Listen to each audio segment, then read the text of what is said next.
যারা TET pass আছে, একটা নিউজ গতকাল কিন্তু আমরা দেখছি সোশ্যাল মিডিয়ায় ছড়িয়ে পড়েছে যে প্রাথমিক শিক্ষক নিয়োগ পুজোর পরেই শুরু হচ্ছে। তো এই যে নিউজটা, এটা কতটা সত্যতা আছে বা এর আদৌ ভিত্তি কি, আমি A to Z সব বলবো। আমরা দেখলাম যে বর্তমান একটা অনলাইন পত্রিকায় সেখানে বলা হয়েছে যে পুজোর পরে নাকি 25,000 শিক্ষক নিয়োগ করা হবে পুজোর পরেই। তো এই নিউজটা দেখে অনেকেই লাফাচ্ছে, আবার ইউটিউবে তো মানে ঝড় উঠে গেছে, ইউটিউবাররা ঝড় তুলে দিয়েছে।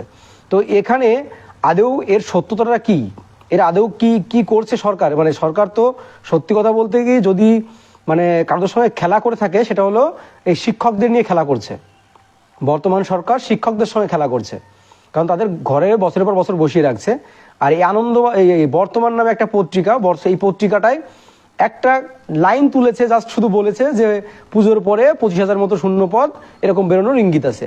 আর সেটা নিয়ে মানে ইউটিউবে মানে এমনভাবে যারা পাশ করে আছে, আমরা যারা পাশ করে আছি, তাদের এমনভাবে বিভ্রান্ত করার চেষ্টা করা হচ্ছে, মানে ভাষায় প্রকাশ করা যায়, এমনভাবে বিভ্রান্ত করার চেষ্টা করা হচ্ছে।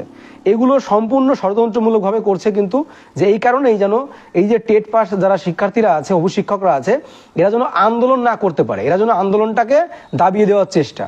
কারণ চারিদিকে যেভাবে মানুষ স্বতঃস্ফূর্তভাবে আরজিকর কাণ্ড, জয়নগরের কাণ্ড, বিভিন্ন কাণ্ডে যেমন রাজ্য তোলপাড়, ঠিক তেমনি আমাদের রাজ্যে বেকার অবস্থা, বিশেষ করে শিক্ষক সমাজ পুরো ধ্বংস করে দিয়েছে, ধ্বংস হয়ে গেছে, অলরেডি ধ্বংস হয়ে গেছে। তো সেখানে দাঁড়িয়ে আমাদের মানে আমরা যে 2-3 বছর ধরে আন্দোলন করছি, মিটিং মিছিল করছি, কত কিছু করছি যে আমাদের ইন্টারভিউ নোটিশটা দেওয়ার জন্য, কিন্তু আমাদের ইন্টারভিউ নোটিশ সরকার দিতে পারছে না, কারণ সরকারের ইন্টারভিউ নোটিশ দেওয়ার কোনো প্রয়োজনই নেই, কারণ এই রাজ্যে শিক্ষকের দরকার নেই, কোনো প্রয়োজন নেই। কারণ এই রাজ্যে মেন হচ্ছে গদি রক্ষা করতে হবে, গদি রক্ষা করার জন্য শিক্ষক নিয়োগের কোনো প্রয়োজন নেই, সে রাজ্যে মানুষ মানে জ্ঞানের আলোর কোনো প্রয়োজন নেই।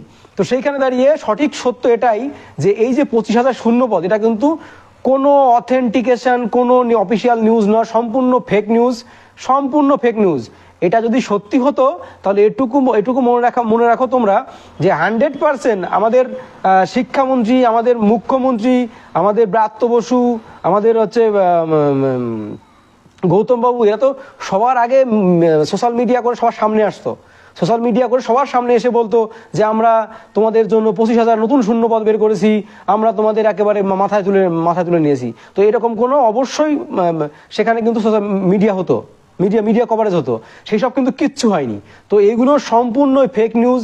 এই ফেক নিউজের দিকে দৃষ্টি দিয়ে এতে কি হচ্ছে, যারা টেট পাস শিক্ষার্থীরা আছে তাদের মনোবলটা কিন্তু ধ্বংস করে দিচ্ছে। এতে কি, ঠিক আছে আন্দোলন আর যাওয়া লাগবে না, আমাদের তো 2 দিন পর নোটিশ আসছেই, এটা কিন্তু শুধুমাত্র ডিলে করার প্রসেস, শুধুমাত্র আমাদের যে শিক্ষক নিয়োগ সেটাকে ডিলে করার প্রসেসিং করছে সরকার, এটা কিন্তু পুরো ষড়যন্ত্র।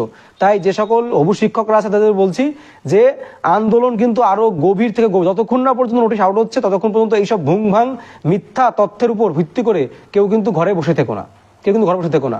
আমি এই আপডেটটুকু দিচ্ছি, এটা সম্পূর্ণ ফেক নিউজ, সম্পূর্ণ ফালতু নিউজ, কোনো ভিত্তি নেই কিন্তু। আর যদি এরকম নিউজ হয়ে থাকতো তাহলে অবশ্যই 100% মমতা, আমাদের বর্তমান মুখ্যমন্ত্রী যিনি আছেন মমতা বন্দ্যোপাধ্যায়, তারপর শিক্ষামন্ত্রী ব্রাত্য বসু থেকে শুরু করে গৌতম পাল সরাসরি কিন্তু প্রেস মিটিং করতেন, করে বলতেন আমরা 25,000 শিক্ষক নিয়োগ করছি।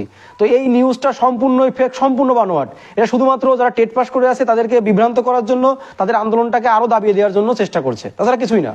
পুরো আন্দোলনটাকে দাবিয়ে দেওয়ার চেষ্টা করছে, কিন্তু বর্তমান মানে সরকারের পাশাপাশি এই এক শ্রেণীর কিন্তু মানুষ চেষ্টা করছে যেন এই যে বিভিন্ন আন্দোলন চলছে, যে এই আন্দোলনের সঙ্গে যদি আবার শিক্ষকরা যদি আন্দোলনে জড়িত হয় তাহলে বিশাল আকার ধারণ করবে, এই ভয়ে কিন্তু কোনো একজন গোপনে প্রেসকে কোনো মাধ্যমে কোনো কিছু করে কিন্তু এই কাজটা করছে।